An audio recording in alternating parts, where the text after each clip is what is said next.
Hola a todos, bienvenidos a un nuevo episodio de series McGuffin. En este vídeo hablaremos de la película Prometeo de Ridley Scott. ¿Por qué? Porque ahora más que nunca las películas de ciencia ficción resuenan con nuestra realidad.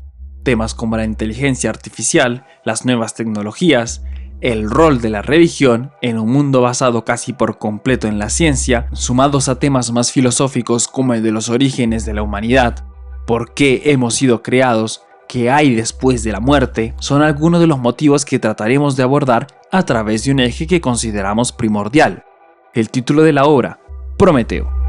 Prometeo es la primera película que le da continuación a la saga Alien, salida por primera vez hace más de 3 décadas. Alien, el octavo pasajero, la primera de la saga, también fue dirigida por el mismo director. Este es conocido por haber dirigido otras películas, como la primera de Blade Runner, Gladiador, Thelma y Louise, Exodus e incluso el filme que sucede a Prometeo, Alien Covenant, entre otras pelis. Peter Weyland, fundador de corporaciones Weyland y propietario no solo de la nave, pero financiador de toda la expedición, es el que se encarga de explicar por qué nombró así dicha nave.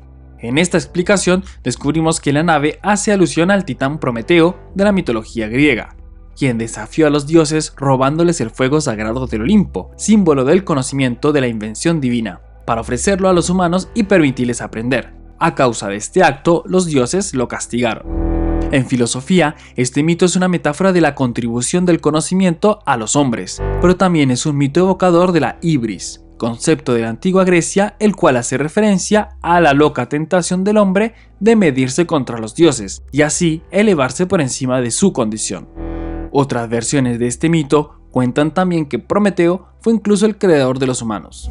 Volviendo a la película, Weyland decide entonces bautizar así la nave, ya que según él, ella vendría a culminar la misión de Prometeo. En otras palabras, la misión sería poder acercarse de los dioses creadores para obtener respuestas a las preguntas fundamentales de la humanidad, citadas anteriormente, y de esta forma alcanzar cierta sabiduría e incluso cierta igualdad al poder estar frente a frente con los creadores, aquí llamados ingenieros. Ahora, este mito no solo se ve reflejado en la misión de la nave, pero también en algunos de sus personajes, comenzando por Weyland. Weyland es el personaje de la película que más se aproxima a este tipo de dioses. Es el propietario de la nave Prometeo, también es el creador de David, el androide inmortal, y es el único en el filme quien anda en busca de inmortalidad, sin importarle el riesgo o el peligro que corran los demás. Puede incluso ordenar a matar a quien se interponga en sus planes. Para él no queda más nada después de la muerte, o mejor dicho, de su muerte, ya que en la película la vida aún continúa para otros personajes, con horizontes aún sin descubrir.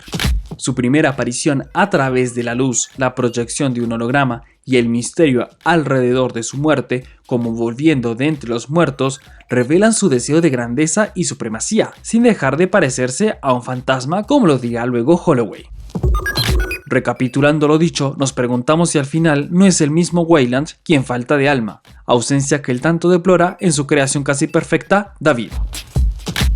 David en muchos aspectos juega a ser Dios. De entrada, podemos ver cómo este personaje se destaca del resto. Es el único que vemos en plena acción, toma clases de idiomas, se instruye con el cine, hace deporte y hasta puede entrar en los sueños de sus colegas humanos, mientras que estos, en su estado de hipersueño o éxtasis, duermen o hasta incluso pueden morir.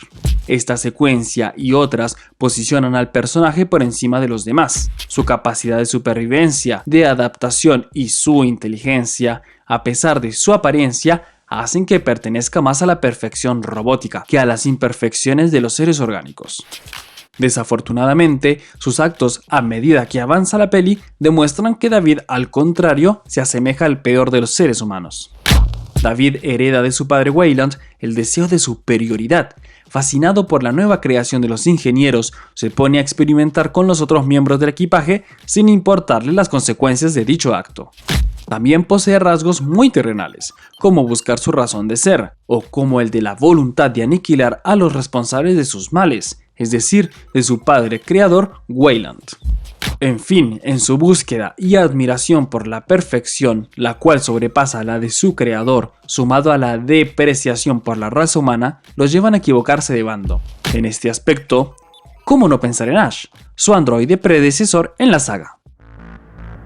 Protagonista y heroína del filme, Elizabeth es la que emprenderá junto a Holloway, su pareja, el viaje de Prometeo a la búsqueda de los ingenieros o creadores. Es el único de los personajes del filme del que conocemos su pasado, hecho que nos permite simpatizar con ella, pero que también justifica muchos de sus actos a lo largo de la peli. Este personaje, al igual que su predecesora en la saga, el suboficial Ripley, es la protagonista y repitamos, la y no el protagonista. Pero como la excepcional e inolvidable Ripley, Elizabeth, a pesar de ser la única humana sobreviviente en una de las odiseas de la saga Alien, también como Ripley, será castigada hasta la tortura.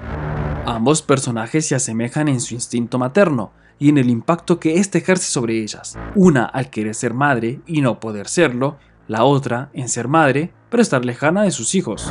Ambas engendran, en contra de su voluntad, a los mismísimos aliens o a los que se convertirán en aliens. En fin, son las progenitoras de monstruos y no de seres humanos. En lo que respecta a sus relaciones con los androides, las dos viven lo peor que estos pueden desencadenar. Ripley con Ash, Elizabeth con David. No obstante, también dependen o terminan aliándose con los androides en su lucha de supervivencia. Ripley con Bishop y Elizabeth con David.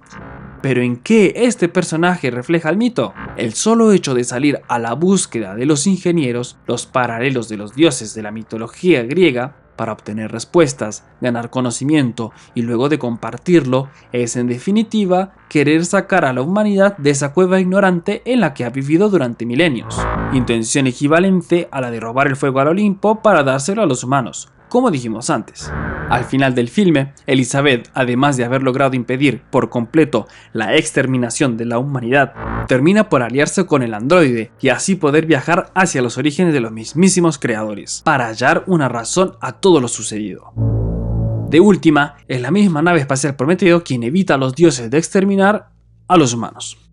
Peter, David y Elizabeth, todos nombres bíblicos, son personajes que, como ya vimos, son muy diferentes, pero que al final, ya sea por su aspiración transhumanista, científica o contrahumana, reflejan en muchos aspectos al mito de Prometeo.